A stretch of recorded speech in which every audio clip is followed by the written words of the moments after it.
বন্ধুগণ, সানডে মানে ফান্ডে আর ফান্ডে মানে মুরগি। যাই হোক, আজকে হইব মুরগির তেল ঝাল। প্রথমেই মাংসটারে ভালো করে ধুয়ে নিলাম, এবার বেশি করে ফালাই দিলাম কাঁচা পেঁয়াজ আর টমেটো কুচি। তারপরে একটুখানি বাটা মশলা দিছি। বাটা মশলার মধ্যে ছিল জিরার বাটা, আদা বাটা, রসুন বাটা, পেঁয়াজ বাটা, আর ছিল একটু ধনিয়ার গুঁড়া। তারপর স্বাদ মতো নুন আর হলুদ দিয়া বেশি করে কাঁচা তেল দিয়া মাইখা আধা ঘন্টার মতন ঢাইকা রাখবা। এবার তেলের মধ্যে একটুখানি আলু ভেজে নিলাম। এবার ওই তেলের মধ্যে ফেলাই দিলাম কাঁচা তেজপাতা, একটুখানি দারচিনি। সুন্দর করে একটা সুন্দর যখন একটা ফ্লেভার আইব, তখন আগের থেকে ওই মাখা মুরগিটারে দিয়া ভালো করে আস্তে স্টিম দিয়া তাড়ানাড়া করে ভাজা নিতে হইব। সুন্দর যখন ভাজা হয়ে গেলো, তখন আগের থেকে ভাজা রাখা আলুটারে দিয়া আর একটু সুন্দর করে কষাই নিব। দেখছো কি সুন্দর কালার আইছে।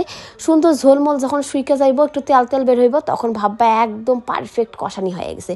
এইরকম কষানিটাকেও কিন্তু রুটি দিয়ে খাইতে পারবা, কিন্তু আমরা যেহেতু ভাত দিয়ে খাইমু, তাই একটুখানি ঝোল দিমু। একটুখানি ঝোল দিয়ে টকবক টকবক করে ফুটাই নিমু।